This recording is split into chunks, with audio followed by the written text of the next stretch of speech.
7,000 টাকা।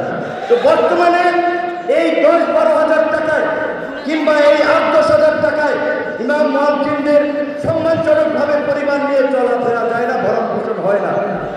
এখানে বিভিন্ন রাজনৈতিক দলের নেতৃত্ব। বাংলাদেশের একমাত্র স্মার্ট সিটি বসুন্ধরা এখন আরো নিরাপদ, আধুনিকতায় আরো এক ধাপ এগিয়ে। অলরেডি কমিটমেন্ট করেছে যে আপনার জামাতের আমির ইসলামী আন্দোলনের পীর সাহেব আশা করে আমাদের তরুণ প্রজন্ম থেকে শুরু করে দীর্ঘদিনের আন্দোলন সংগ্রামের সারথী যারা তারেক রহমান তার বক্তব্যে বলবেন আপনাদেরকে তার সরকার তারা কি করতে পারে আপনাদের জন্য। তো আমরা মনে করি ইমাম মুয়াজ্জিনদের বেতন বাংলাদেশের মতো একটা মুসলিম কান্ট্রিতে রাষ্ট্রীয় কোষাগার থেকে দেওয়া উচিত।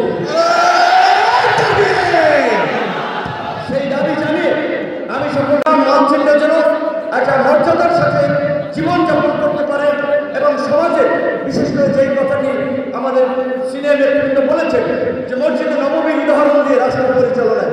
তো আজকে আমরা যে নতুন বাংলাদেশ নির্মাণ করতে চাই, গণঅভ্যুত্থান পরবর্তী বাংলাদেশ, সেই বাংলাদেশে আমরা সুদ ঘুষ